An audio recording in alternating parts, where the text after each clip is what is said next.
Tonight we are going to, our program is going to be just a little bit different than it has been the last 8 weeks, in that we have 2 speakers and there will be no respondents. So our first speaker, Father Bryan Massingale from Marquette University, will address us about Gaudium et Spes first. We'll see how long that goes. And then we'll take a break probably, and then we will hear from Professor Kristin.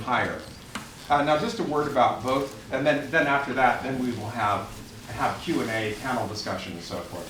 Okay. Bryan will probably be speaking a bit longer, Kristin a little shorter, so it will all even out. Bryan Massingale is a priest of the Diocese of Milwaukee and is Professor of Theological Ethics at Marquette University. He earned his doctorate at the Pontifical University Alphonsionum in Rome, which is where you study ethics and moral theology and that kind of thing. He teaches courses on Catholic social thought, African American religious ethics, and liberation theologies. His research focuses upon stigmatized populations and the impact of religious faith as both an instrument of social injustice and a catalyst to social transformation. He's the author of Racial Justice and the Catholic, I have a line missing here. Racial Justice and the Catholic Church. Thank you.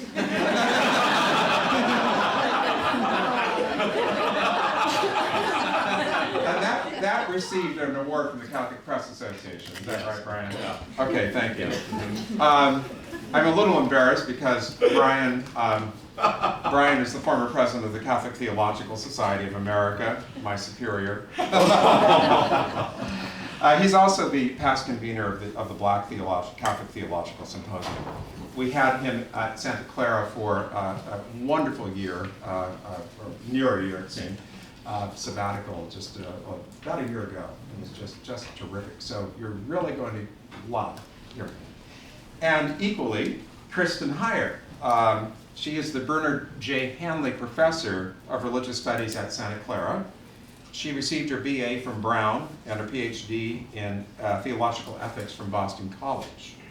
She's taught at Loyola Marymount and then joined our faculty at Santa Clara in 2009. We successfully stole her away. Her research focuses on the ethics of immigration, Catholic political engagement, moral agency, and Christian social ethics. Her books include Prophetic and Public, The Social Witness of US Catholicism, and Kinship Across Borders, A Christian Ethic of Immigration, both published by Georgetown. She's also a faculty fellow in community-based learning at the Ignatian Center for Jesuit Education at Santa Clara, and she's also a former or present board member of the Catholic Theological Society of America. So we have 2 CTSA people here to help us think about Gaudium et Spes. So, Bryan, would you like to come forward, please? Excellent. Thank you.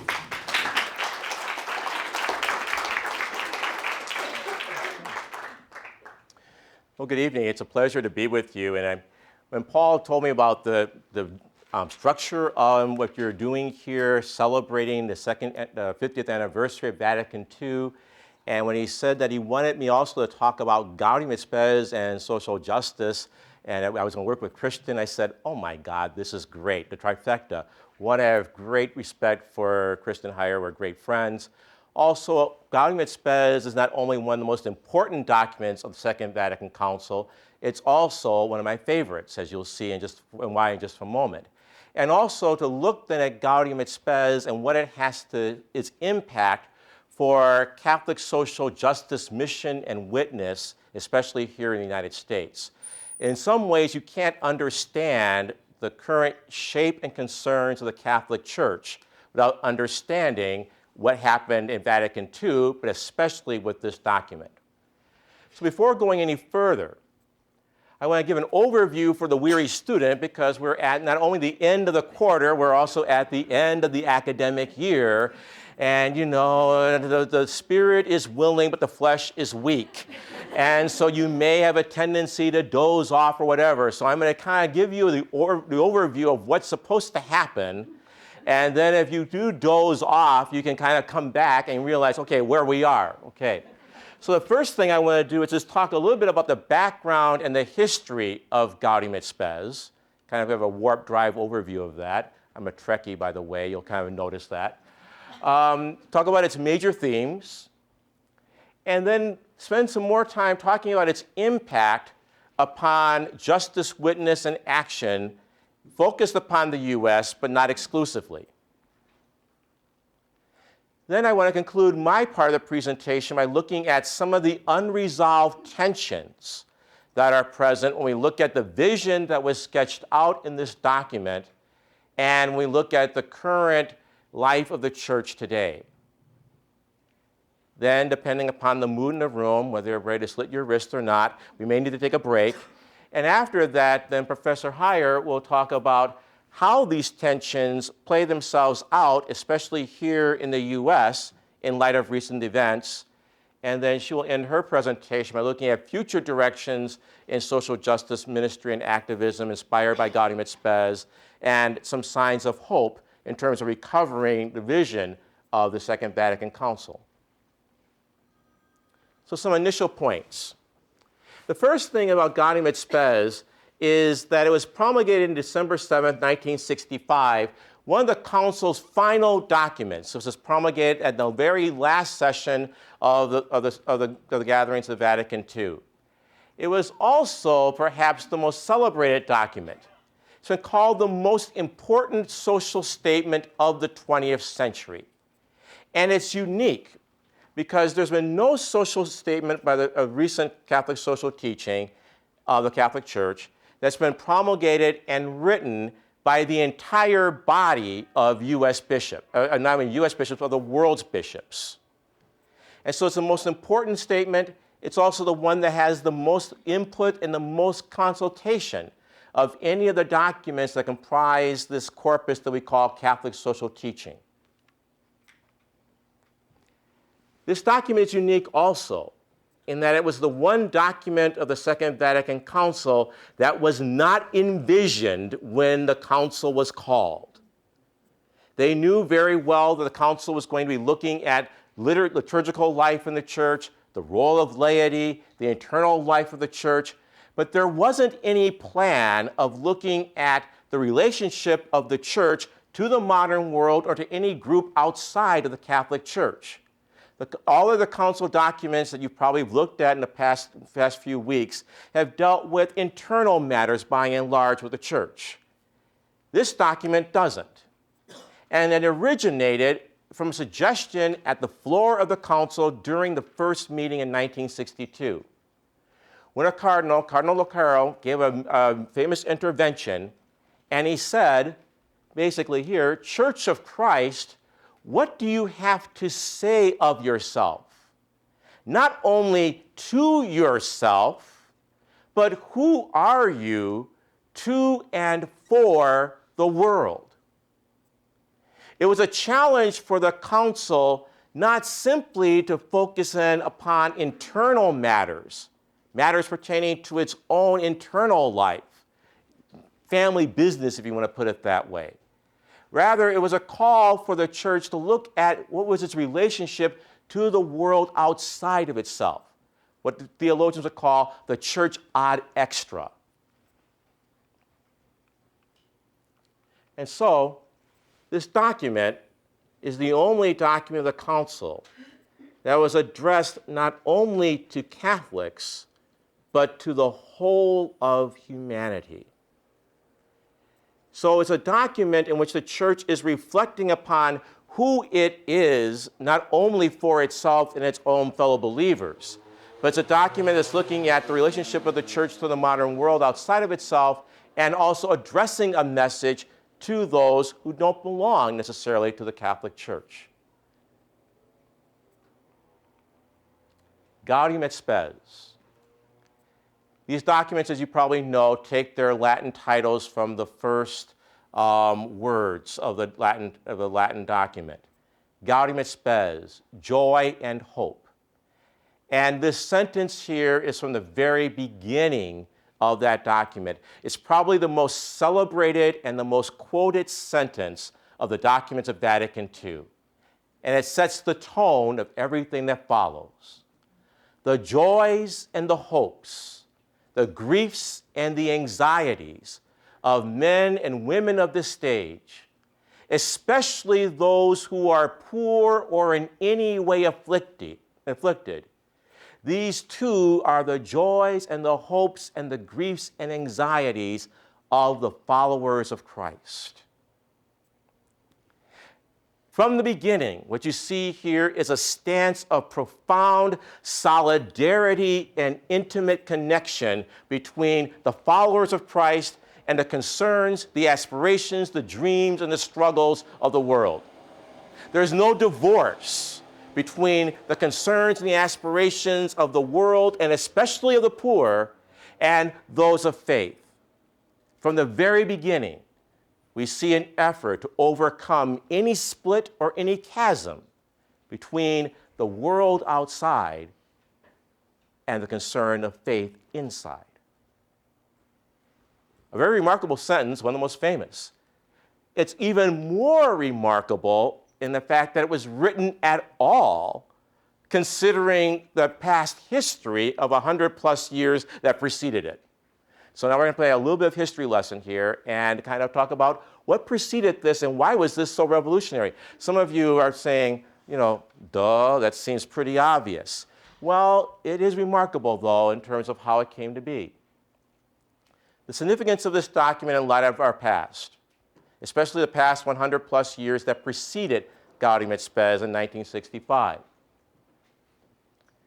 Prior to the Second Vatican Council, the Catholic Church related to the modern world with an attitude which can be properly characterized as a siege mentality. It was a siege mentality against the modern world. Now, what you see here is a map of Italy, and Italy was divided into a series of kingdoms, and this is going to become important. Why we're talking about this? It's a payoff later on. Just bear with me here. Italy was also divided in the middle by this purple area and this kind of orangey area here by a country known as the Papal States. The Pope was a monarch. He was a king of a physical political territory.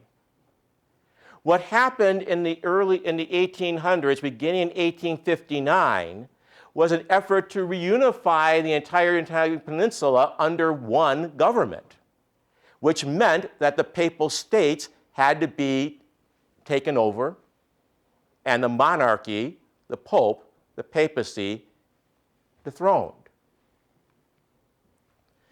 This started in 1859 with the loss of the Papal States. The process was concluded in 1870. After 1870, the popes retired to the Vatican, and they called themselves prisoners of the Vatican because their territory had been seized and taken. Now, this confirmed the worst fears of the popes because they allied themselves with the monarchy, and therefore they were opposed to the movements for social change that were sweeping Europe during the 18th and 19th centuries. Movements such as the Enlightenment, movements such as the French Revolution, movements such as Marxism and Darwinism. And so what you saw as the 18th century continued, the popes taking a more and more reactionary stance of opposition and hostility and suspicion toward the modern world, culminating in documents such as Mirari Vos in 1832 and the Syllabus of Errors, quotations here, where it condemned principles such as the separation of church and state, the freedom of the press, or the freedom of religion. These are antithetical to genuine Catholic religion. Also, the Syllabus of Errors rejected the idea, the quote is really famous here, that the Roman pontiff can and ought to reconcile himself and come to terms with progress, liberalism, and modern civilization. Oh, you got that, you got that one good. What you see here is a stance of siege, a stance of opposition. And also, this is another historical note here, historically, the Catholic Church was very suspicious of American, the US Catholic experience. Because American Catholics were trying to argue that one could be a good Catholic and yet also live one's faith with integrity in a system that would prize freedom of press, freedom of assembly, all the modern freedoms we take for granted. It wasn't until, I know you talked about the Declaration of Religious Liberty, religious freedom, that the Vatican, the Catholic Church kind of reconciled itself with that. Prior to this, the Catholic Church saw itself as a stance of opposition to the modern world.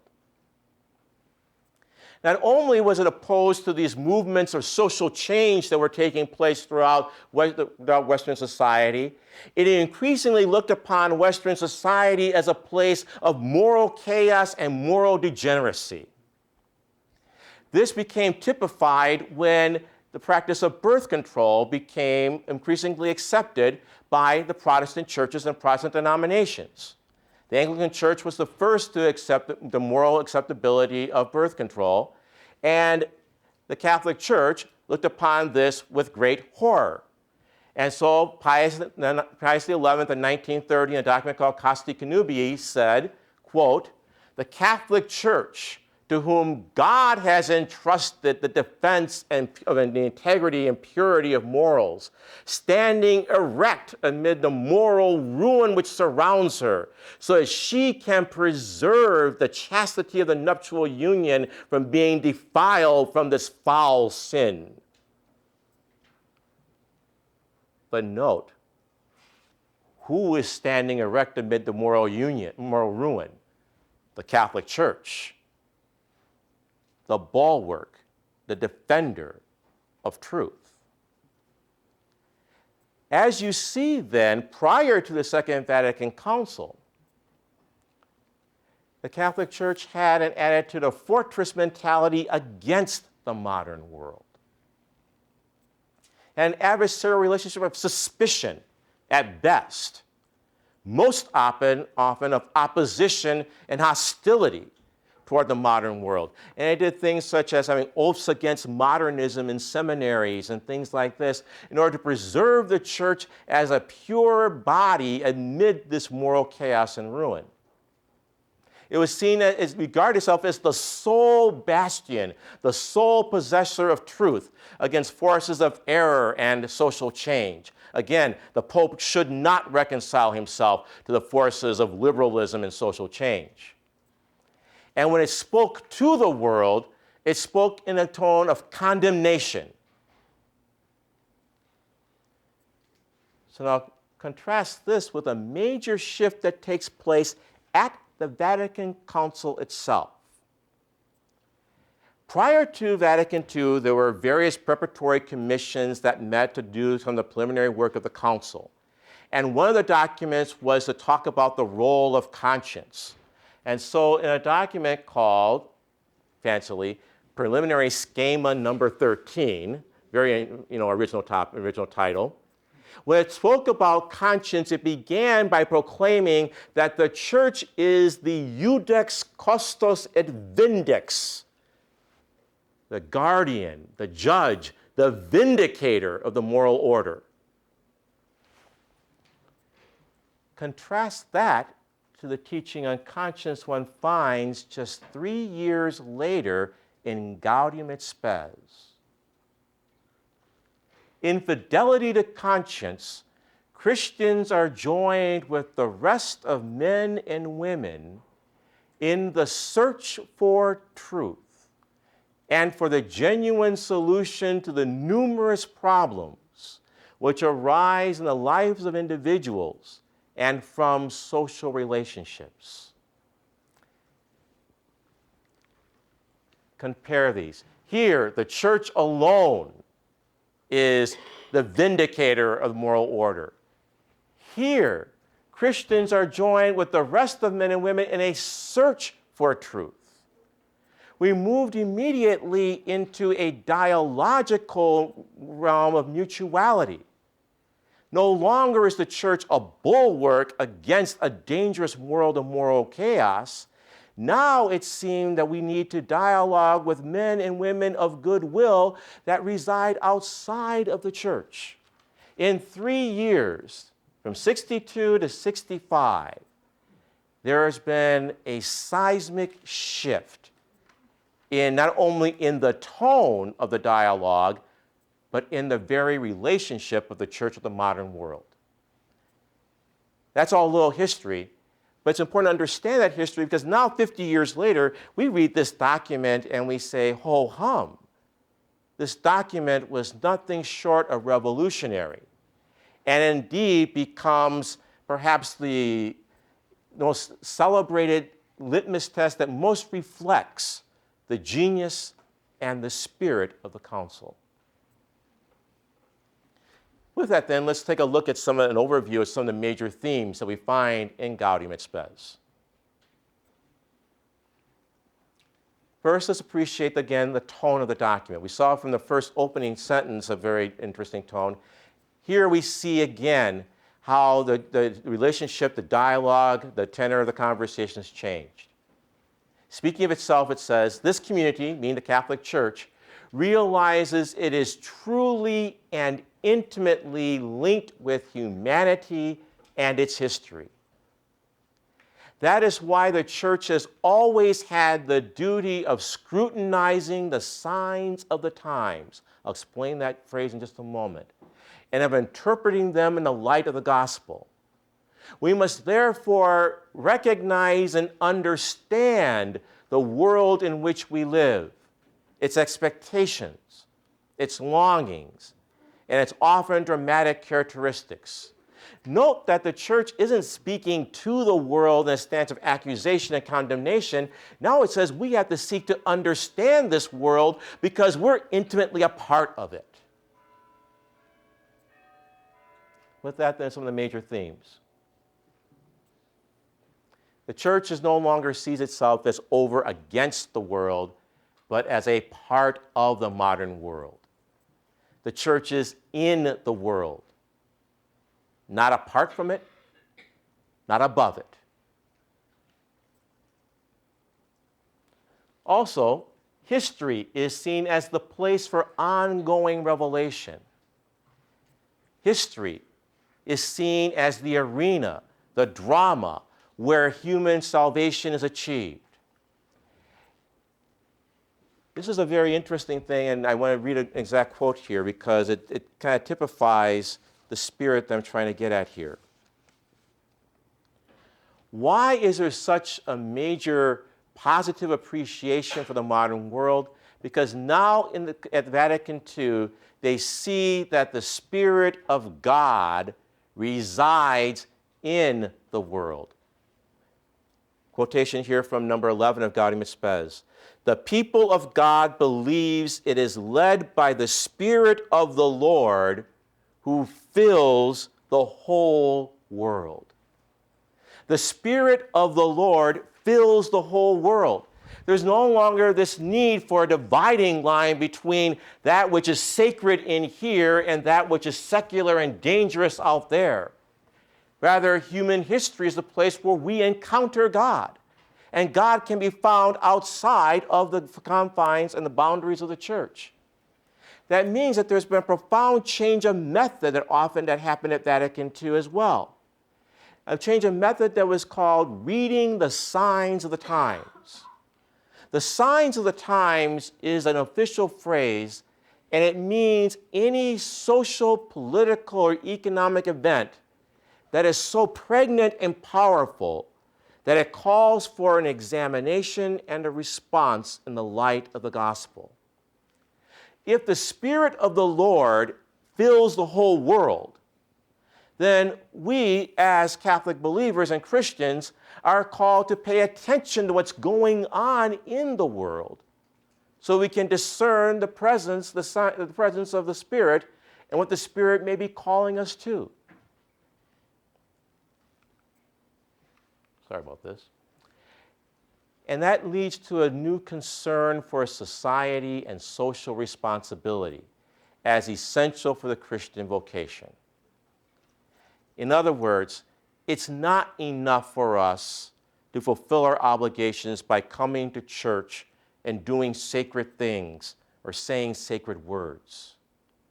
Now, if we're going to fulfill our Christian vocation, we have to have a concern for the world outside, for the shape of society and social life, because that too is a place where God is to be found and where human faith is lived. Another very important thing that happened at the council is that it spoke of this, what I just said, in more formal words. Number 44. With the help of the Holy Spirit, it is a task of the whole people of God, particularly its pastors and theologians, but no, not exclusively them. It's the whole people of God to listen to and distinguish the many voices of our times in order to interpret them in the light of the divine word, in order that revealed truth may be more deeply penetrated, better understood, and more suitably presented. Now, there's a mouthful there that I got to pause here, okay? I'm sorry, when they say I could be long-winded, I mean, you don't know what you're doing to me here by making me kind of be condensed, but I'm going to try my best, okay? The reason why believers are called to have a concern or an interest about what's going on outside the walls of the church is not simply so that we can better make our message understood for them. I mean, that's important. But you see, the council says we have to listen to what's going on out there so that we can better understand our own revealed truth. That's a major shift. Because what it's saying again is if the Spirit of the Lord fills the whole world, if we're going to say we're going to be attentive to the Spirit, to our own belief, we have to look and listen to what's going on out there. So it's not so much that we have something to say to them, they have something to say to us.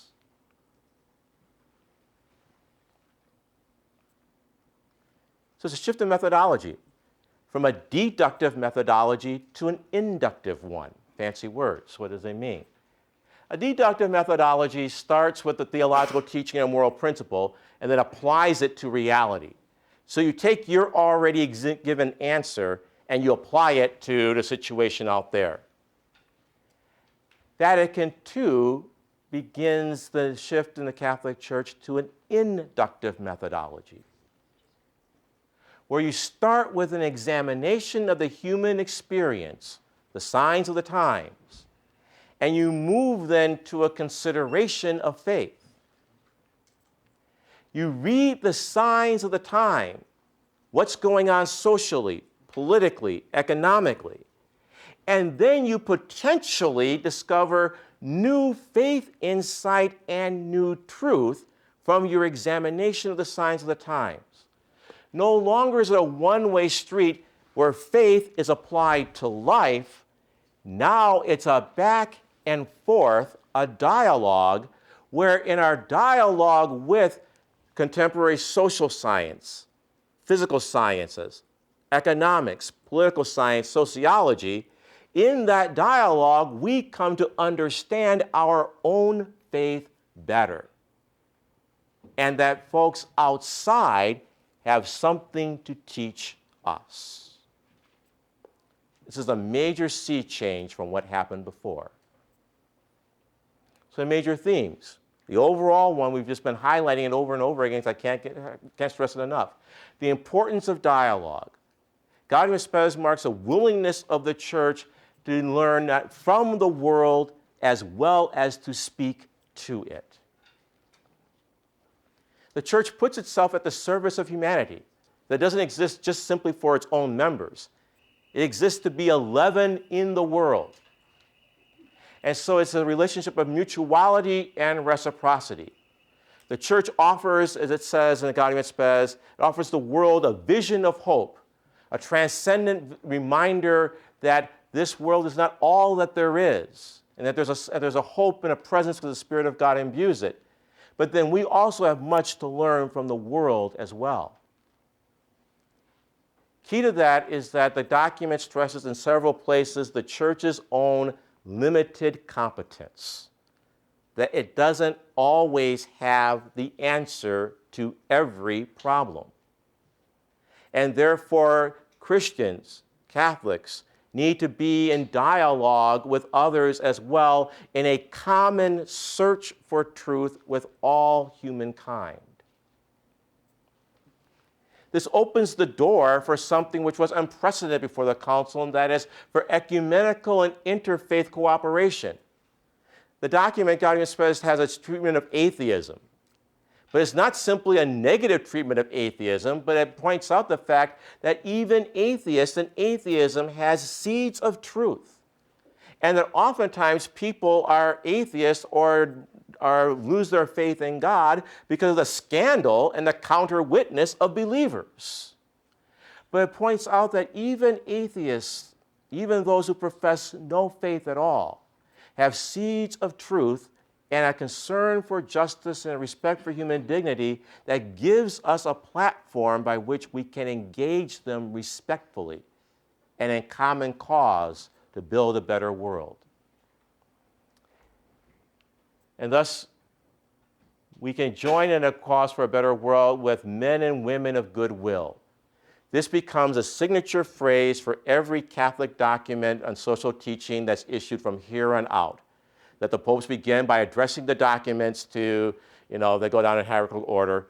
The cardinals, the archbishops, the bishops in communion with the Catholic Church, the venerable priests, religious, yada, yada, yada, and to men and women of goodwill. We never again will address a social statement only to us. Rather, we address our message, have a message of universal significance for all. This sets us up to look at some social justice themes that are going to be important than to look at the legacy of the Council. And there are 4 themes I want to stress here. The first, Gaudium et Spes continues a trend that one saw previous to this, and that is where the Catholic Church begins its reflection of social life from the starting point of the dignity of the human person. The fundamental equal dignity of the human person as created in the image and likeness of God, which provides a basis for the Catholic belief that all human beings, no matter what their human state or condition, have a fundamental basic equality that must be respected and protected no matter what. Now, I said before that the Council, prior to this point, spoke to the modern world in terms of condemnation. In Gaudium et Spes, it only uses the language of condemnation twice. The first is in connection with his teaching on the human dignity of the person, where Gaudium et Spes number 29 says that any form of discrimination based upon race, color, sex, language, or national origin must be eradicated as absolutely incompatible with God's design. It's one of only 2 places where one sees a language of condemnation. A second theme one finds in the terms of social justice is its understanding of marriage as a communion of life and love. And it sows the seeds for a major rethinking of human sexuality. Now you might be saying, well, yeah, isn't marriage a communion of life and love? Well, prior to this point, the Catholic Church looked upon marriage as basically a contract. In fact, the language that was used is that the sacrament of marriage is a contract by which a man and a woman give to each other the perpetual and exclusive right to each other's bodies for the purpose of procreation. Close quote. You get kind of, what? You didn't like that, no. Why not? What's missing in that definition? Romance, respect, to quote Tina Turner, what's love got to do with it? Nothing, okay? Yeah. Well, absolutely, and that's precisely the sea change that happened. Prior to this point, the Catholic Church spoke of marriage as having two ends, a primary end, that is for the purpose of procreation, and a secondary end for the relief of concupiscence. Oh, yeah. That means, okay, try to put this in a way, we're being recorded here. It's a way of channeling your sex drive in what do you do with horniness, okay, basically, yeah, that's to put it bluntly. A primary end and a secondary end. That language is abandoned at Gaudium and Spes. It speaks of children as the fulfillment of marriage, but not its purpose, not its end. Children are important, but that's not what marriage is about. Marriage is a communion, a covenant of life and love. And therefore, there's an door open for a positive evaluation of human sexuality and sexual relationships. Again, this is something that can sow the seeds for later rethinking, or perhaps not, about human sexuality. Socioeconomic life and the scandal of huge economic inequalities. You may have heard that Vatican II was an effort of aggiornamento, updating the church. John the 23rd had a famous phrase that it was time to open the windows of the church. Well, when you open the windows of the church and you look outside the modern world, you see that it's a place of massive poverty for the vast majority of humanity. And what you see in the Vatican II is the beginning of a language that future popes are going to take and sharpen, where they call the existence of such economic inequality a true source of scandal and an affront to the life of faith. And the final social justice theme is the need for an entirely new attitude toward war. There's an acknowledgement of the importance of the pacifist witness in the church. Up until this point, the church has been committed to using a just war analysis, that war can be legitimate under certain very well-defined circumstances. Now the church is retrieving the pacifist understanding of its tradition. And also, this document is being written in the aftermath of World War II with its saturation bombing. It's being written in the aftermath of the Korean War and some horrible slaughters there. It's also being written in the aftermath of the Cuban Missile Crisis, which for those of a particular generation can remember, it was a time of heightened tension where people really seriously believed that there was a possibility of nuclear annihilation and Holocaust. And so here you see the second condemnation of Gaudium et Spes, where it says that counterpopulation warfare and obliteration bombing must be unambiguously condemned. Only the second time it uses the word of language of condemnation. So the need for an entirely new moral evaluation of war, which will have many ramifications as Christians and Catholics begin to wrestle with wars and military conflicts of our own time, namely the Iraq wars and the wars in Afghanistan. So the legacy of Gaudium et Spes. Its impact upon what's going on in the United States. Wow. Good, there we go, got it. One of the major impacts of Gaudium et Spes is that led to a surge of Catholic involvement in peace and justice movements, especially the American Civil Rights Movement.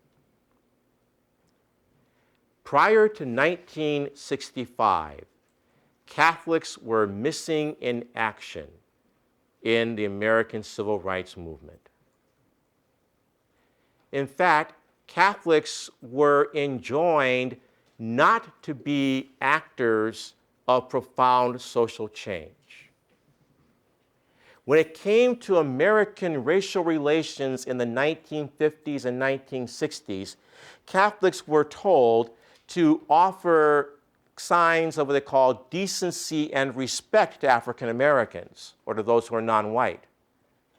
But they were never encouraged to challenge the system of legal segregation itself. In fact, they were actively discouraged to do so.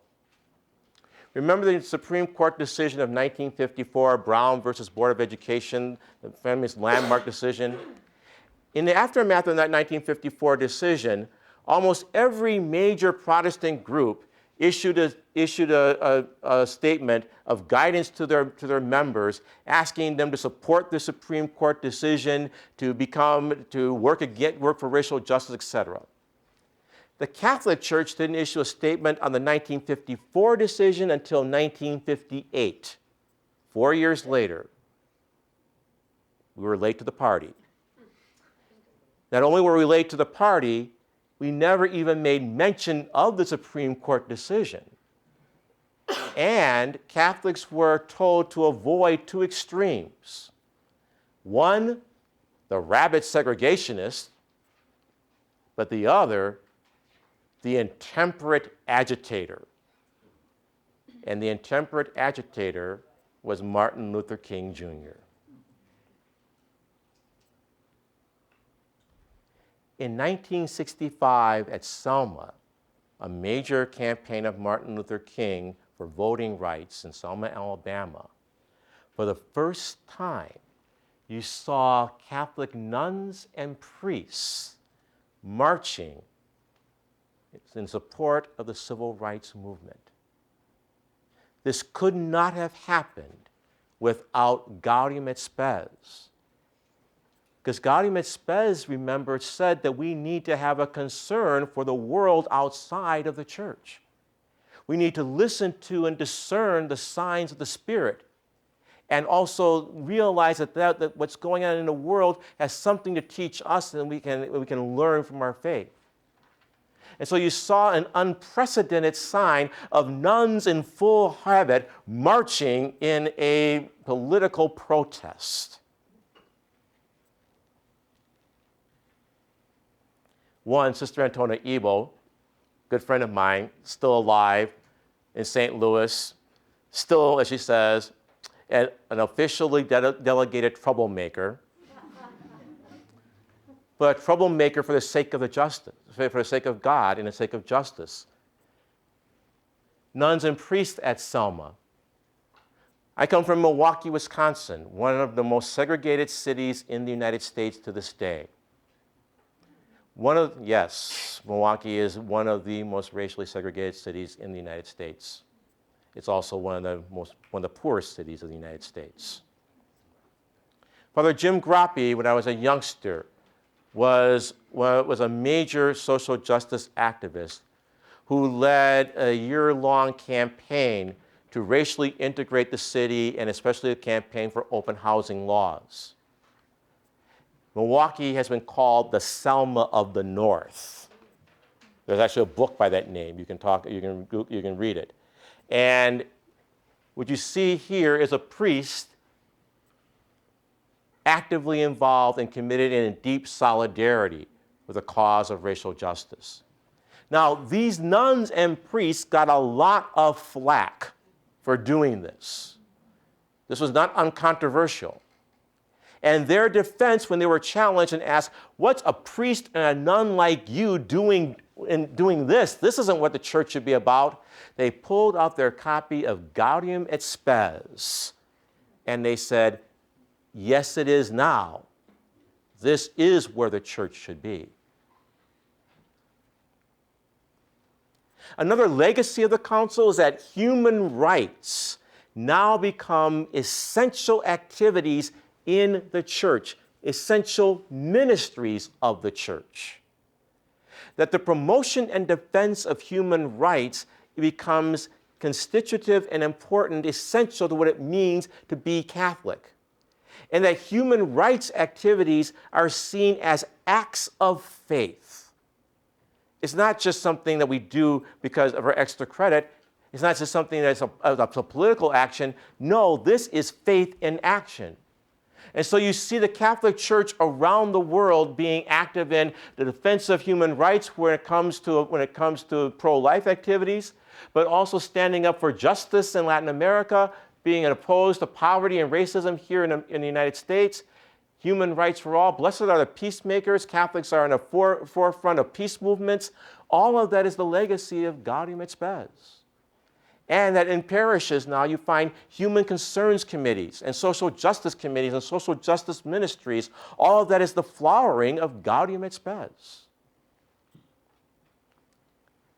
You find an ecumenical witness and cooperation for justice.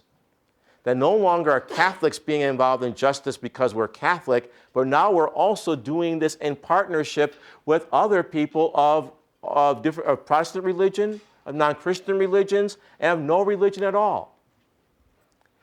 Here you have the popes meeting in Assisi with members of different religious groups for prayer for peace, but also in the local level in various dioceses and the like of the church, you find various groups that are ecumenical groups that are involved in cause for justice.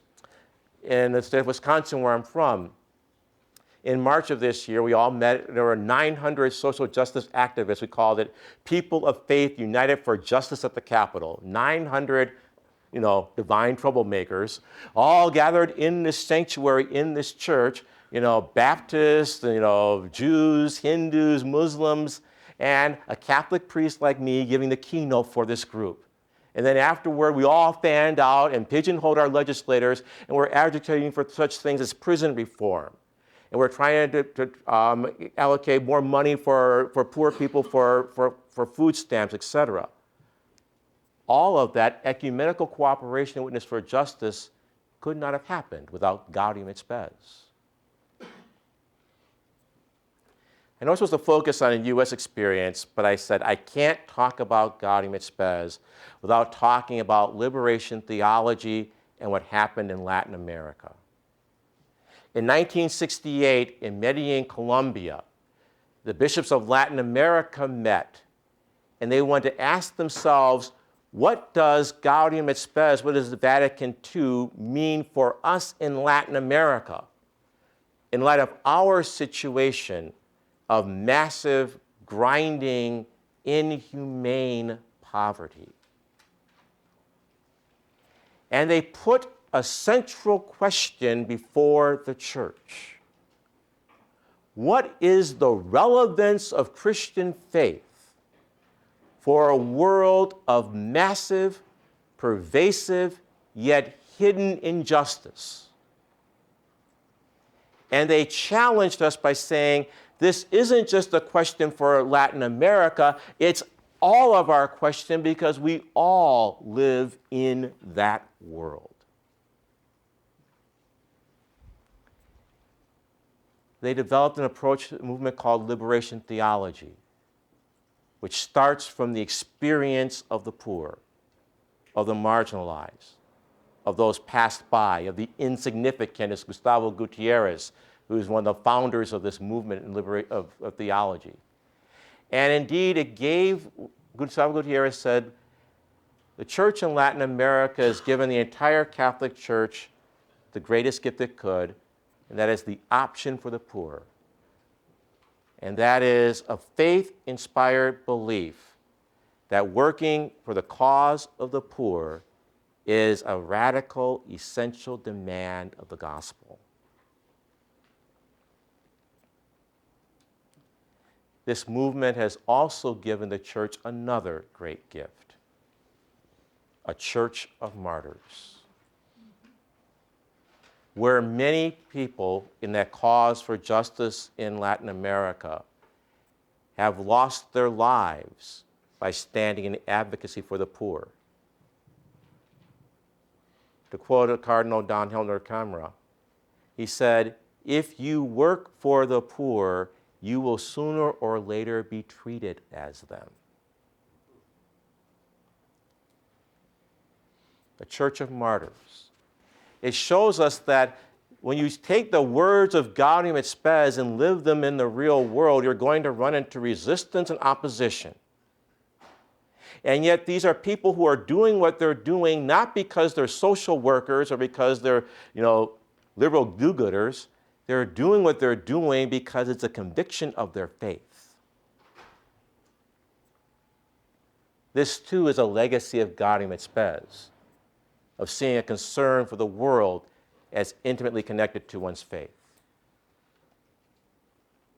So the impact of Gaudium et Spes in responding to the signs of the times is a key approach not only for justice but as an act of faith.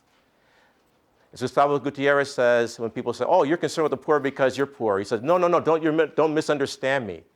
I do what I do not because I'm poor. I do what I do because I'm a Christian." Concern for justice is an act of faith. Concern for justice is also constitutive of the life of the church. In other words, it's essential, without which the church cannot be. And the bishops, our own US bishops, issued a document in the 1990s called Communities of Salt and Light. And they remind us all what Gaudium et Spes is trying to say. The central message is simple. Our faith is profoundly social. We cannot be called truly Catholic unless we heed and hear the church's call to serve those in need and to work for justice and peace.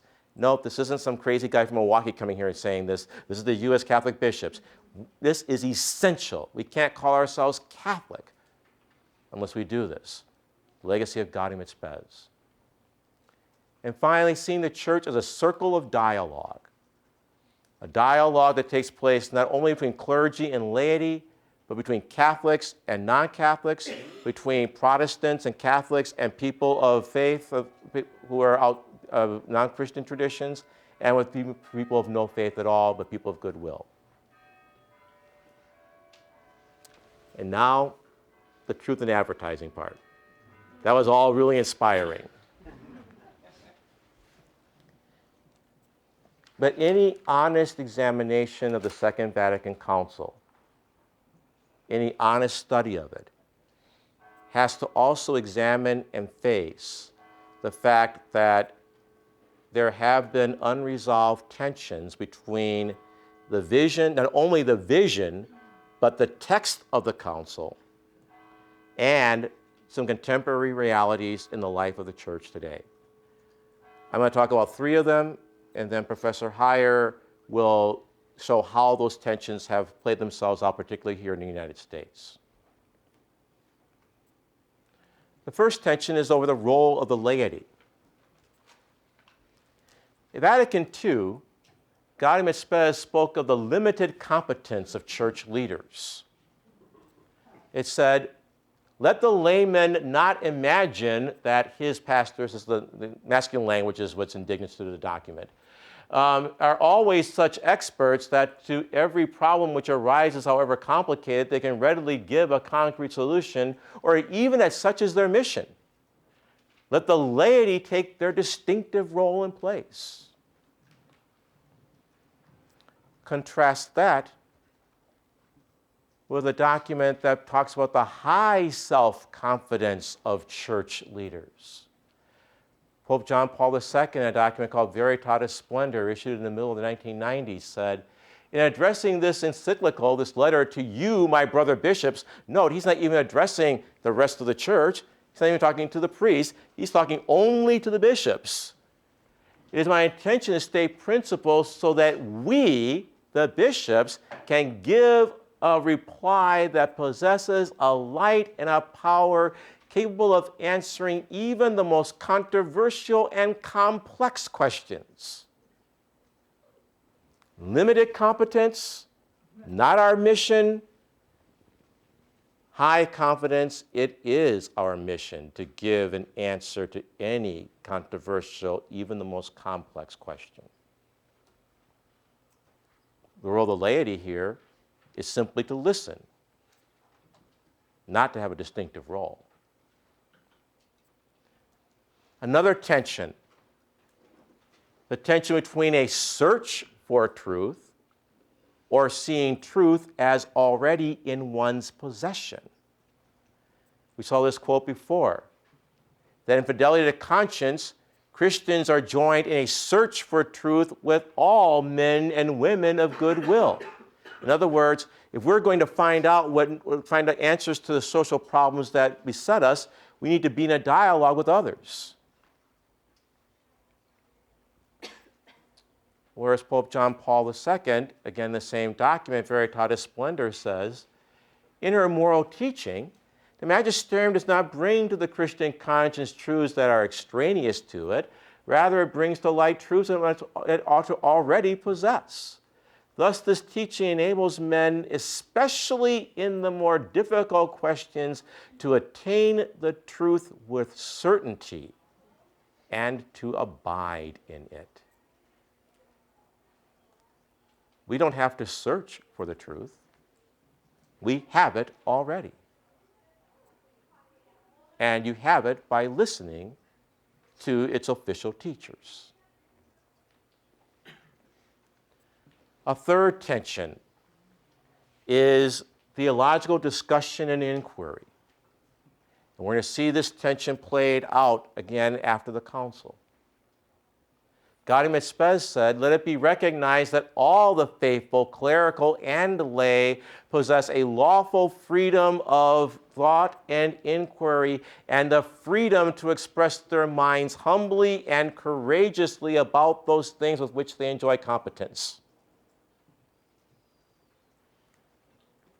But in the post-conciliar period, we find a litany of theologians who have been silenced, disciplined, some have even left the church or ministry because of their stances, especially but not only in areas of gender and sexuality. We see a tension between the spirit and the text of the council and the reality that's lived. So a summary of these tensions. Gaudium et Spes had an attitude of cultural optimism and appreciation, that the Spirit of the Lord fills the whole world. And such as stressed the harmony between faith and culture. It saw signs of progress in the world which could be the basis for cooperation with other people of goodwill within the world. It upheld the practice of dialogue, of mutual learning, so we can speak to the world, but also learn from the world in a quest for truth. And embodied the spirit of John XXIII, we opened the windows of the church to let the world, the spirit of the out there, blow within the church as well. What one sees in the post-conciliar church, especially beginning with the pontificate of John Paul II and continuing to that Benedict XVI, is a stance of cultural pessimism.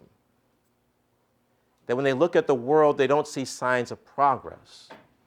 They see the world is rife with secularism and relativism. And thus the church needs to be a sign of countercultural witness, standing against dangerous currents that are rife in the world. Rather than stressing dialogue and a quest for truth, one sees an increasing assertion of this: we possess the truth and we're already certain of it. And rather than a metaphor of opening the windows, now we're called to circle the wagons in order to save and protect the church's integrity. Some have said what one sees here is a sort of return to the previous mentality of siege and fortress.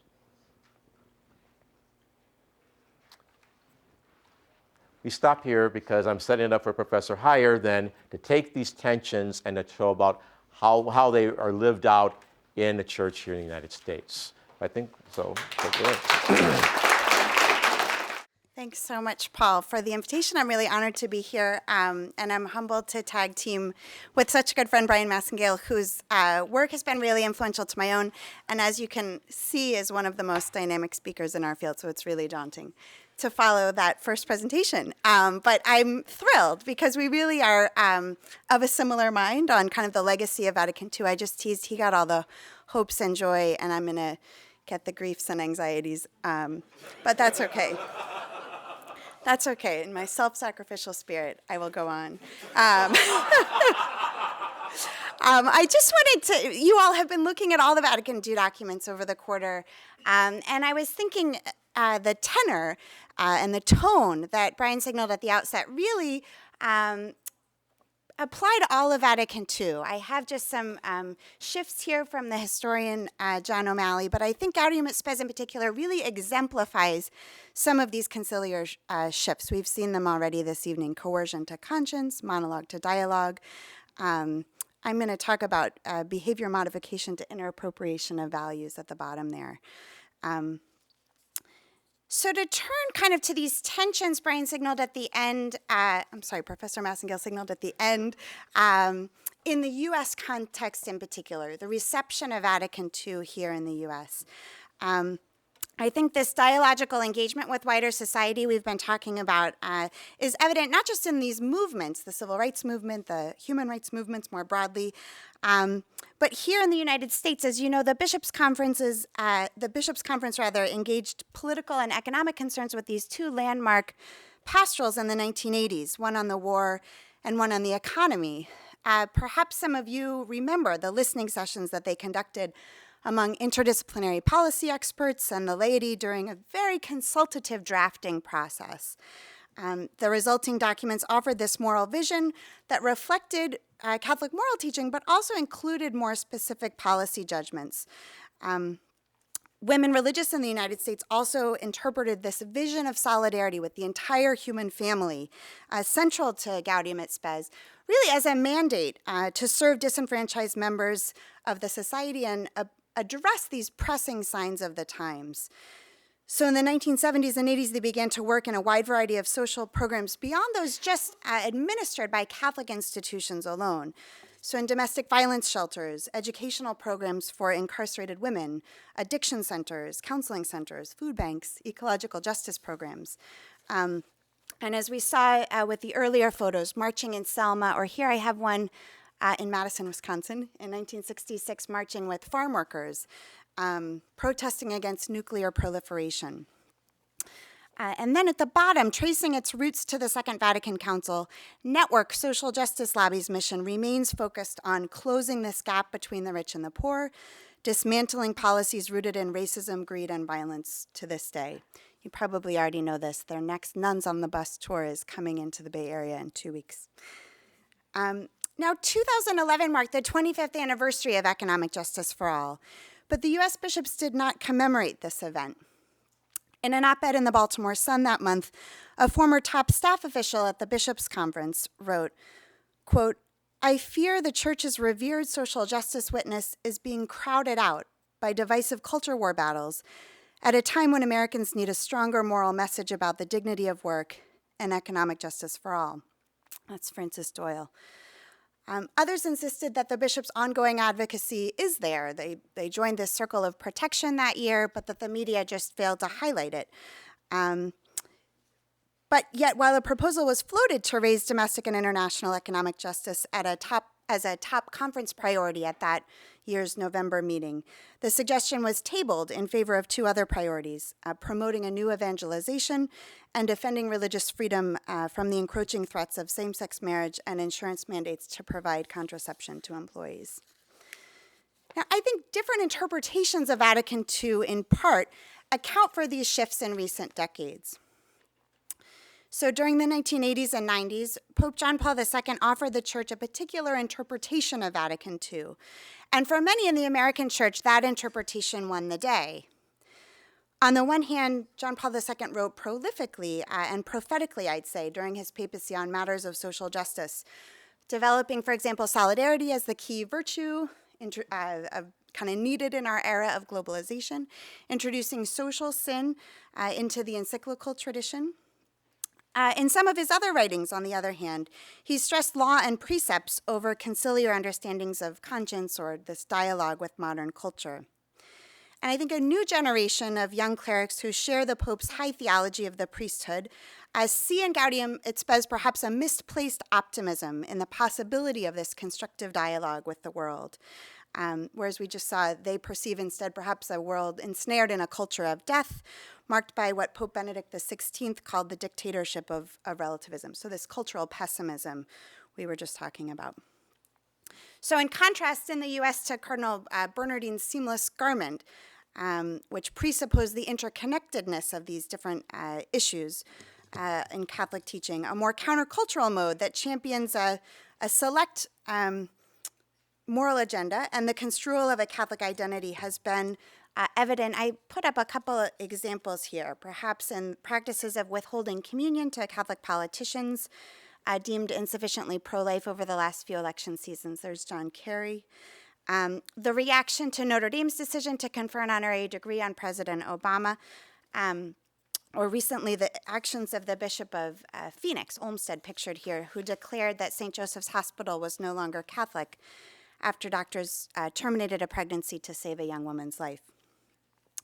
I think these questions, they're related questions of authority and a particular understanding of conscience, kind of came to the forefront here in the US context in the healthcare reform debate of 2010. So I can't delve into all the details of the Affordable Care Act and its related provisions and its yet contested requirements, but I would like to just talk about it briefly as an example. I think it offers insights into these persistent tensions. So you may recall that the later version of the Affordable Care Act was ultimately opposed by the U.S. Bishops' Conference and supported by the Catholic Health Association and Network and some congregations of women religious. In the wake of their support for the healthcare reform bill, the motives and competencies of certain groups of women religious were impugned, with the USCCB issuing an official statement charging those who differed with the bishop's interpretation of the bill as causing confusion and a wound to Catholic unity. So, for example, Archbishop Charles Chaput accused the, quote, self-described Catholic groups as committing a serious disservice to justice, to the church, and to the ethical needs of the American people by undercutting the leadership and witness of their own bishops, close quote. So I think the focus in this fallout centered around the nature and limits of bishops' authority on matters of faith and morals, but also law and policy. Important distinctions were revisited, such as the application of universal moral teachings and then specific moral principles to more concrete policies. I think particular strategic applications of principles are more fluid in character, and hence our grasp is always more tentative than our knowledge of general principles. In the case of the divergence of some women religious from the bishops on healthcare reform, the debate occurred almost entirely at this level of prudential judgments about technical legislative language, not over the morality or the legality of abortion per se. By contrast, Cardinal Francis George, then president of the Bishops' Conference, cast the matter less in terms of prudential judgment than the very nature of the church and its legitimate spokesman. So the virtue of prudence is what guides the conscience in these practical moral judgments, including how citizens should vote. Attending to means rather than ends, prudence carefully considers humans' experience, others' counsel, anticipated consequences, and really discernment of God's invitation to reach a decision that best fits the complexities of a given situation. So while concern, I think, about lack of unity at this level of general principles is understandable, in their exercise of practical wisdom down here at the level of contingent applications, CHA and Network and others claimed a legitimate space to witness to Catholic values in concrete circumstances. In doing so, I think they demonstrated an understanding of conscientious obedience that departs from just blind acquiescence. Actually, I think from a certain point of view, the prudential discernment that played out amid the healthcare debate could be understood as a success story or interpreted as a success story. Whereas not every member of the Catholic community arrived at identical conclusions regarding how to protect the same values, many would grant that this public reasoning, we could even talk about it as communal conscience formation, ultimately influenced pending policy to better reflect and protect such values. So I think many rightly warn that appeals to prudence or conscience might too readily offer Catholics easy entrance to the cafeteria. So we hear this phrase, cafeteria Catholicism, thrown around a lot.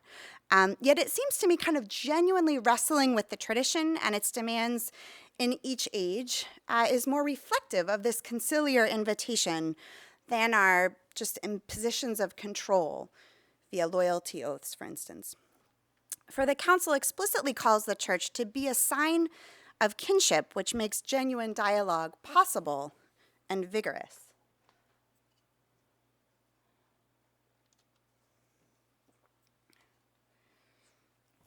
So I also think that the understanding of conscience that Professor Massingale illuminated is especially helpful here. For the Catholic tradition enjoys an ambiguous history regarding the relationship of individual conscience to official church teaching. Whereas an understanding of conscience as just conformity to the hierarchy remains in tension with a shift to a more personalist model at Vatican II, the discernment of the Catholic groups at this healthcare moment demonstrates a response to the call to actively discern responsibility in light of the gift and the challenge of God's law of love. So as CHA President Carol Key, and I had her on the last slide with that signing pen, as Sister Kean put it, quote, "This was a bill that for the first time in the lives of 32 million Americans, gave them a chance to have decent health insurance. That was a heavy burden on my conscience. We did not differ on the moral question or on the teaching authority of the bishops." Closed quote. So in Gaudium et Spes, the Council Fathers we've seen they characterize conscience as this secret core sanctuary of a person where they're alone with God and God echoes in their depths. This encounter with the divine basis of moral obligation is mediated through a person's agency, so through her reason, her spirit, affections, and all the relationships that constitute our agency. So the primacy of the human person is evident in the treatment of conscience, particularly, again, in contrast to the recent history as we've been talking about this evening. So you probably know this. Prior to Vatican II, from the 16th century about to the 1960s, we had the moral manual tradition with the primary model of priests as confessors, kind of cataloging sins, and these moral manuals that guided them, where matters of conscience were assessed, resolved, absolved, with a focus of concern on conforming to the rigors of the church, so abstinence, fasting, more often than facing the challenges of the world. So confessors as physicians of the soul, psychiatric caregivers of sinners kind of ill-equipped to discern and execute right moral conduct. By contrast, Bernard Herring, who was the secretary of the editorial committee that drafts Gaudium et Spes, talked about conscience as rooted in freedom as the possibility of responding to God's call to do God's will. So really the power to do good. So Professor Massingale referenced this, number 6. This is a cardinal sin of PowerPoint, I know, a huge text-heavy slide. But I just want you to see this. Those of you younger students who like The Onion, one of my favorite satires is about this kind of students frozen in the light of huge mass piece of text without any clickable links or videos saying, why won't it just tell me what it says? But I'm sure that you're up to the task. I just wanted to have that as the backdrop as we go back to this healthcare moment, because I think the conciliar understanding of conscience entails the capacity and the willingness to pursue the truth about doing the right thing in complicated, concrete circumstances, again, rather than having all the answers. So understanding conscientious discernment as inclusive of multiple sources of wisdom, the riches of Scripture, the wisdom of the Catholic community over the centuries, natural law, the insights of church officials and theologians, and moral exemplars, as well as the reflective experience of those actually immersed in healthcare ministries, and the details of the legislative analysis at hand. All of that calls for a much more complex and proactive endeavor than assumptions that would restrict such sources to the teaching authority of the hierarchy alone. So tensions between understanding human freedom as the person's most precious gift and the church as the only reliable interpreter of the moral law persist amid fears not only that conscience becomes an excuse for doing whatever you want, but as in the healthcare case, fears that divergence from the conclusions of kind of clearly established authorities will confuse and give scandal. I think taking to heart the conciliar recognition that God's Spirit is given to all the faithful, and not only to those in positions of hierarchical office, also impacts one's understanding of conscience and authority. I was thinking, I know you all looked at Dignitatis Humanae a few weeks ago. Was that? No, last week. 2 weeks ago. And I think two different lines they debated for that document also get at this contrast. They were choosing between the Christian faithful ought to form their consciences with respect to church teaching, or the Christian faithful ought to carefully attend to the sacred and certain doctrine of the church. So it's a subtle difference. As you well know, they chose the latter. But I think this tension, there's some people in the subsequent years who would prefer the former. I also often think of, in the aftermath of the healthcare debate, you may have seen these, there was a series of essays by Nicholas Kristof, not an official council participant or Catholic theologian, but in the New York Times, kind of detailing through his international travels the two Catholic churches that he observed. One, he called it the rigid all-male Vatican hierarchy, obsessed with dogma and rules, whom he deemed out of touch.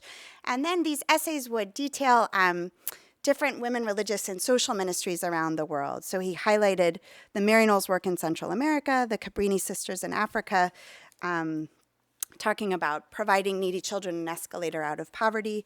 I think this kind of bifurcated description of two Catholic churches might resonate with people who prefer to just retreat into either the hierarchical or the grassroots version alone. And yet, not unlike these discussions in your class, perhaps, Richard Gallardi lifts up the unity of the faith that Catholics profess, concluding there must arise a place where the doctrinal teaching of the bishops and the dirt-stained testimony of those working with inner-city children and prisoners and in prisons and in hospitals can meet. And I think particularly in the spirit of this document, Gaudium et Spes, discerning the promptings of the Spirit in the church and the world demands not just their encounter, but their mutual transformation. They should mutually inform one another, at least. Post-conciliar Catholic divides need not be reduced to fault lines between bishops and nuns, to be certain. Nor do women religious ministering within the United States or elsewhere comprise a monolith. Their diversity exceeds their different congregations, charisms and ministries and theologies and members' idiosyncrasies. But I think this particular example of an inductive and a communal mode of reasoned moral insight, rather than posing a threat to Christian faith or to pluralism, could help restore public discourse in the wake of postmodern critiques. This was not the conclusion of the Vatican, which censured the Leadership Conference of Women Religious a year ago, April. A 2-year investigation determined that the group had encouraged models of leadership that privilege dialogue over clear exertion of authority and failed to give sufficient attention to the church's opposition to particular issues, abortion, euthanasia, and homosexuality, focusing disproportionately on social and economic justice. So many have talked about the sisters as caught in the riptide of this post-Vatican II polarization among those eager for reform and a more traditionalist, and then a more traditionalist flank focused on doctrinal fundamentals. So the former head of the church's doctrinal office, Cardinal William Levada, said after his last meeting with them, quote, "I admire religious men and women, but if they aren't people who believe and express the faith of the church, the doctrines of the church, then I think they're misrepresenting who they are and who they ought to be." LCWR President Sister Patricia Farrell noted in response, quote, Our understanding of obedience is that we need to continue to respond to the signs of the times. And the new questions and issues that arise in the complexities of modern life are not something we see as a threat. So they, in fact, perceive their trajectory as one of obedient response to the reforms required by Vatican II, up to these present-day works that focus on the promotion of human dignity and social justice. I think these tensions between doctrinal orthodoxy and engagement in social justice works of the church, or consultative listening to the felt concerns of ordinary lay people, really need not be incommensurate per se, but they threaten to distract, I think, when they recur in the headlines, particularly in terms of guilt by association. Might go quickly over this, but this idea that kind of even getting to the point that some affiliations of domestic poverty, anti-poverty groups, CCHD, or internationally CRS, make them suspect. And I think it's important to bear in mind, by contrast, the scandal noted in Gaudium at Spes, as we heard earlier, focuses more on these gaps between the rich and the poor, basically. So discerning the prospects for Gaudium at Spes today, I'm not going to stay on this note. I'm refusing to end on this note, and I'm hijacking 2 final slides for some points of hope at the end, because Bryan got all the hope and joy. So I want to leave time for discussion, but let me just briefly conclude with 2 signs of hope on the promise of Gaudium at Spes today. I think discerning the prospects for cultivating its promise requires learning from both these challenges and the signs of hope that have marked the past 50 years. I really think both of these are important. I think engaging complex social realities on the ground might actually help redress this disconnect between top-down centralized practices and the church's public advocacy of dialogue, of grassroots engagement, and human rights. So I thought I'd bring an example of a Stanford alum, Stanford class of '88, graduate Father Sean Carroll, a Jesuit, heads up the Kino Border Initiative, which some of you may well be very familiar with. Down in Ambos Nogales, it's a binational border initiative on the Mexico-Arizona border. During the KBI's painstakingly inductive needs assessment phase, they discussed really with many individuals on both sides of the border what the most pressing felt needs might be for ministry and for response. And the vulnerability of women on the move, especially unaccompanied women, and the intransigence of attitudes about immigration, especially the closer you got to the border, emerged as 2 particularly pressing needs. And as a result, this initiative focused its programming to meet those concerns, rather than simply sending a Jesuit to staff a parish, which was the initial request that came from the diocese in Arizona.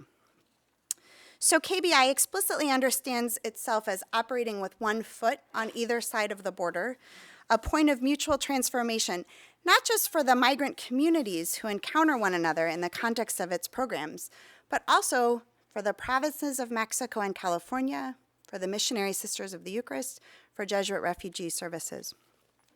And I think this posture, this approach, really reflects a 2-way street of social engagement that really models partnership and reciprocal evangelization in the spirit of Gaudium et Spes. So I think in this vein, Catholic social action can remain open to ongoing conversion by the suffering and the resilience of those most in need, rather than triumphalistic in its possession of the truth, or static in its formulations. And between the time that Professor Massingale and I were invited to speak, and now we have a new pope. And he's only been Bishop of Rome as long as you've been enrolled in this class, about, as far as I figure. And it's really an unwritten chapter in the next interpretation of Gaudium et Spes. So I'd say it remains to be seen, but many have, of course, noted on the marks of humility, his choice of name, his choice of residence. I have some images here to evoke that: the foot washing on Holy Thursday in the juvenile detention facility, washing the feet of women, of Muslims. And then this seat at the very back row of a homily for of a liturgy for the janitors and the gardeners that we're getting access to in unprecedented ways. but also in terms of his early statements. I find a couple of themes that are reminiscent of Gaudium et Spes, and I just read an essay saying his two predecessors were really Lumen Gentium popes, and that Pope Francis may be a Gaudium et Spes pope. It's early, but I'll just try this out. First, this sense in his pre-conclave intervention that I think evokes a sense of public church that Gaudium et Spes really exemplifies. I think perhaps Paul Lakeland made mention of this when he was here, the contrast between a self-referential church that falls into theological narcissism and really evangelization that presupposes a desire in the church to come out of herself. Second, in a homily early in May, Pope Francis talked about a community of the yes. He asks for the Holy Spirit to help us become a community of love, a community of the yes, which brings fulfillment to the commandments, a community with always open doors that defends against the temptation to become Puritans, he says in the etymological sense of the word, a para-evangelical purity, a community of no.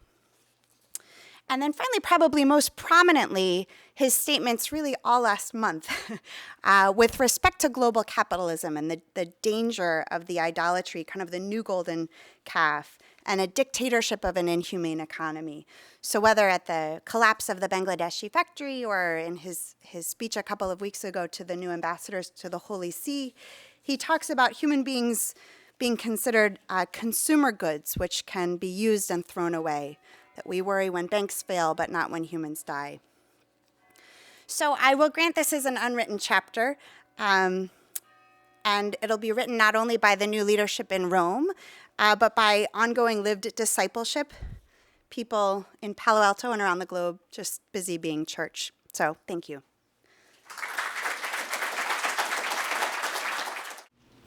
A couple weeks ago, we talked about some of these same things about how as you become more inclusive and less, how do I say it,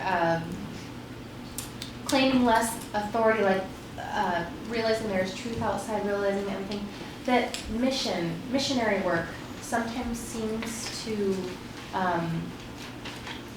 be reduced a little bit. I'm not saying this very elegantly.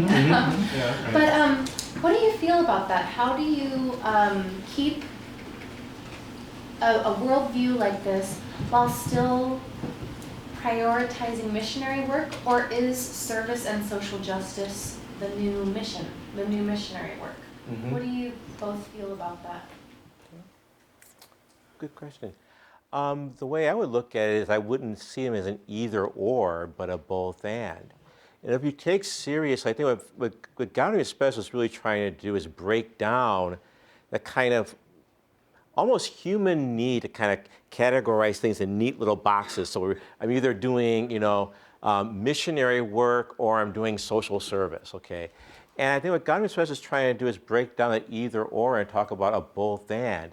That we really believe, as Gaudium et Spes says, that the Spirit of the Lord fills the whole world, then to see my efforts in terms of feeding the hungry or tending the poor or providing health care as not simply being forms of social service, but indeed being ways of proclaiming the gospel.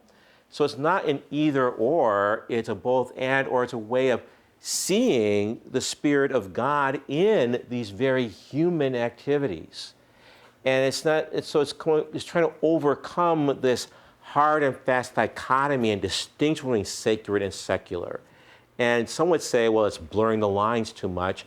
But I don't know, I think it's, from my point of view, I think there was a precedent in the gospel for it. Matthew 25, the parable of the Last Judgment. I was hungry, you gave me to eat. I was thirsty, you gave me to drink. Well, when did we do that? Well, hey, when you did it to the least of these, you did it to me. And I think that there isn't a kind of hard and fast distinction between sacred and secular, but to borrow a word from the Jesuits, it's seeing God in all things, literally. And it gives a different cast to what missionary work then is all about. There is one document in the council that addresses that directly. Oh, yeah. Gentes, Right. Which we haven't addressed in this course, but if you want to take a look at that on your own in the documents. What's the title? Ad Gentes, A-D and then G-E-N-T-E-S. Okay. Yeah, yeah. There's also a wonderful name, Evangelii Nuntiandi. Yeah. Yeah, 1975, when Pope Paul VI is talking about evangelization. And in that one, he says, evangelization loses its force and effectiveness if it doesn't address the questions that people are asking, if it doesn't use their language and their signs and their symbols. In other words, he's saying, if you're not in touch with the lived reality where people are at, then the evangelization is just not going to work. Yeah, no, I agree that that's what Gaudium et Spes does, is brings the two together. That word constitutive means it's not just the purview of people who specialize in moral theology like we do, or whatever you said, do-gooders, but really it's the nature of what it means to be church. I had one other thought. Oh, I guess just the sense of evangelizing, as Pope Francis is talking about there, as the church coming out of herself and going to the peripheries, as not being incompatible with kind of a distinctiveness, maybe you're getting at, of the church's vision. But that if the embodiment of these gospel values gets severed from the advocacy language, just the preaching, then that's really a loss of integrity too. I think they need to be of a piece, and this is an important reminder of that. Good questions. Questions? Yes. So is there any students?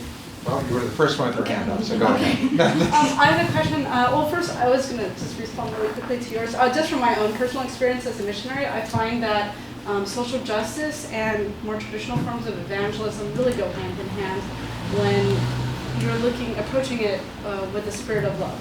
And I think love and service, and I think that really hits to the core. And I think what you were talking about with really meeting the people you're serving at the level that they're living at right then, I think is really important. And where have you been doing, I'm sorry, your name again is? Trisha. Trisha, where have you been doing your missionary work?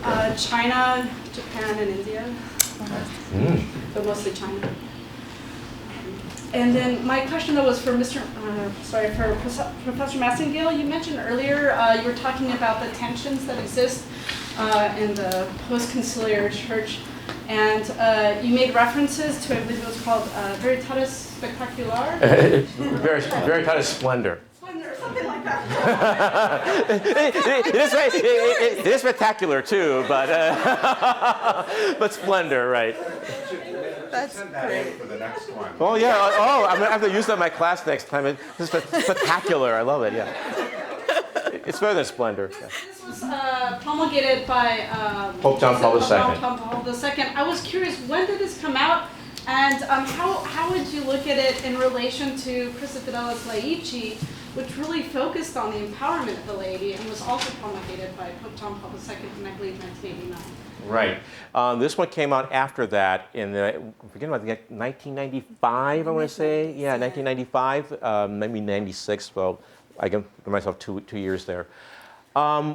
What's going on here is it was an effort in 1995 for the Pope to address what he sees as the reality of widespread dissent and disagreement from the moral teachings of the Catholic Church, particularly in areas of human sexuality.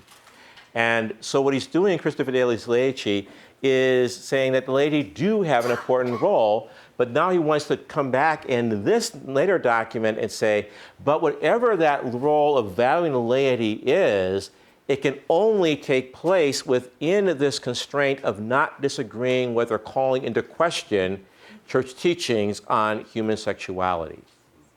Other documents then later continue that trend of looking at the laity and saying, yes, the laity have a distinctive role, but it's only insofar as it's not in contradiction to any teaching that's enunciated by church authority. So what you see is that in Vatican II, you have a very much of a prizing of lay initiative. Remember how Gaudium et Spes talk about everyone in the Catholic Church enjoys the freedom to express their minds humbly and courageously about those matters in which they have competence. And what you see is a gradual prizing of that, but within very defined parameters. And that's what you're seeing what's going on in the post-conciliar church. Kristin, did you want to add to that? No, I too like Veritatis Spectacular. But I would just say it's just nomenclature, but that might also signal these tensions. One last, Veritatis Splendor, the splendor of truth. Pope Francis has indicated that his first own social encyclical will be Blessed are the poor. But just this sense, that's all I would add. Right.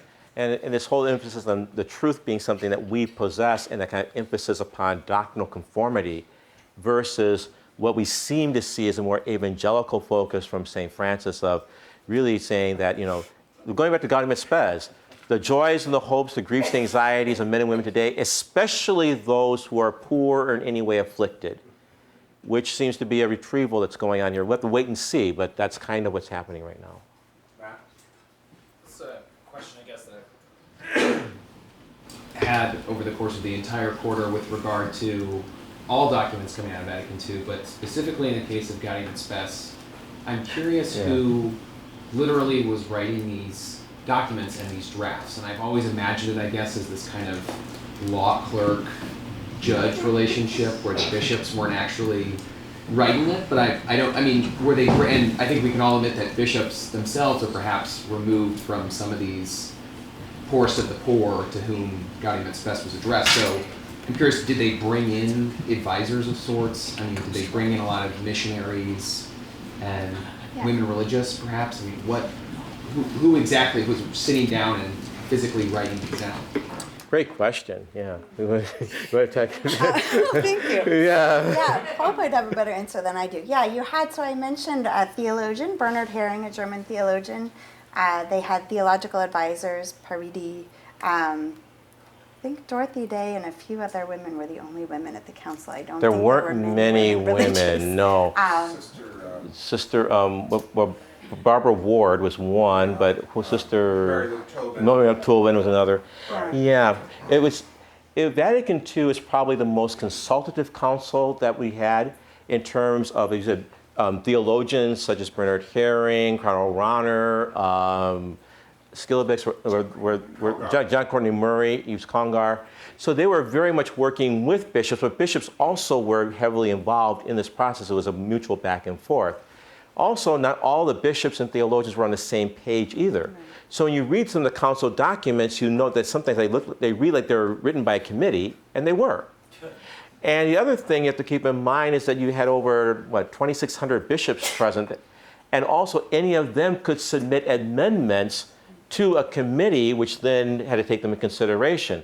So Gaudium et Spes, for example, had something like over 5,000 different amendments which were suggested from the floor of the council, and this commission then had to sit down and take a look at them and make a determination. So it's a very active and fluid process. You did have, at the Vatican II, more bishops from third world countries present than at any other council, but not nearly to the extent that we have now. Because the mission territories of Asia and Africa were just coming into their own and developing their own indigenous hierarchies and leadership. And so they did bring in people who were more activists.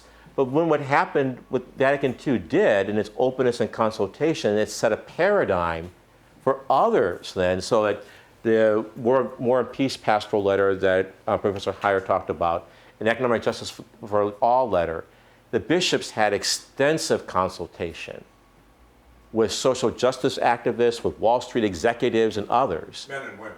And men and women, or we should say women and men, because that becomes an issue later on for another pastoral letter that didn't go very well. But what happened at Gaudium et Spes is it set in this process of open consultation. Okay, yes. Just a quick question. So another individual, I guess, who was involved in Gaudium et Spes was Karol Wojtyła himself. And so I'm actually curious to hear what your thoughts are, what happened between, say, 1965 and 1978, in light of your thesis that, for the most part, Pope John Paul II's pontificate was sort of a retrenchment and moving back or away from the spirit of the document that he helped to produce. And he was, I think, claimed to be sort of quite proud of. Yeah. Yeah, right. Yeah, the why question. Okay, yeah, and then I'll. I think part of it is what happened in the 60s. Yes. And then how that really had an impact upon how these documents were subsequently interpreted, including by some of their authors, like John Paul II. I mean, a good case in point would be Cardinal Ratzinger himself, you know, Yeah. who was, by his own account, rather traumatized by 1968. You know. Yeah. So that and he was also a major contributor to many of what we would think of as some of the more progressive elements. Oh, you know, absolutely. Yeah. Okay. So, Yeah, that's okay. enough. Yeah. For example, no, it's not enough study. I mean, I wouldn't go on that. No. What happened is that one of the ways of looking at what happened was that the Second Vatican Council brought the Catholic Church into the modern world. And just as it did, the modern world took another decisive shift. That's right. No, seriously. And so what happened was that it brought the church up to date, up to where it was in 1965. But then in the late 1960s, the world took another shift in evolution. And in a way that many of the people who were really believers of this, they got traumatized, scared, concerned that the world was drifting out of control. And so the need then was to put the brakes on this engagement with the modern world, lest the church be caught up in a world that had changed in ways it could not understand. So Cardinal Ratzinger, for example, who then becomes Benedict XVI, Cardinal Ratzinger, if you read his commentary on Vatican II, he has very progressive things to say about the role of the laity and how they're not supposed to be passive in the church. But then in 1968, beginning in 1968, he's very traumatized by the student movements that are going on in Germany. And then he wants to begin to say, okay, now we need to kind of put the brakes on this. And what's going on also in Poland then, what's happening in Poland, again, the church needs to have a very strong countercultural voice of opposition to communism then. That really strongly influences how he looks at something like liberation theology. Because he hears the words Marxist and Marxism, he thinks communism in Poland, this is bad, and there's a how these people are formed by their own life experience then, which leads them then to kind of put the brakes on, what we call retrench from the vision of Vatican II. But that's a very but the short explanation would be Vatican II brought the church into the modern world, then the modern world took another decisive shift, and that kind of brings us to where we are today. One final note, because it is 9 o'clock, I think we just heard the late bell for Compline. Oh, they celebrate Compline here at Stanford? Wow. Anyway, I love this place. yeah, really hot. Father Nathan reminded me that today is the 50th anniversary of the death of John the 23rd. And it's rather a fitting note, I hope not a down note, but a fitting note perhaps with which to conclude our course. Because I needn't tell you that he flashed on the world in a way that gave the whole church an opening and a sense of tremendous hope. My own feeling about the council after the end of 10 weeks, I can tell you, is that it is very important for us, I think, to know it, to understand it as best we can, to engage it, to understand the history of it, and to participate in the unfolding development of it.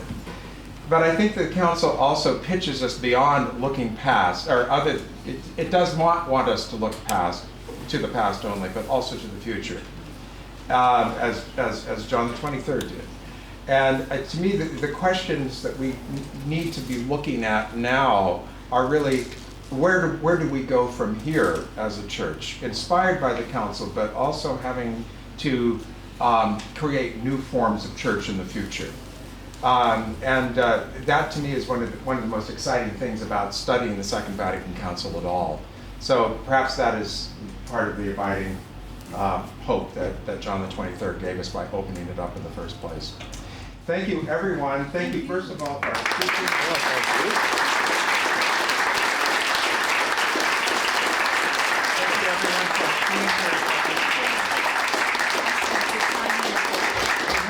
If you haven't signed that, please do so. Thank you. Paul? Can I also say thank you to you for having Yes. this great Oh,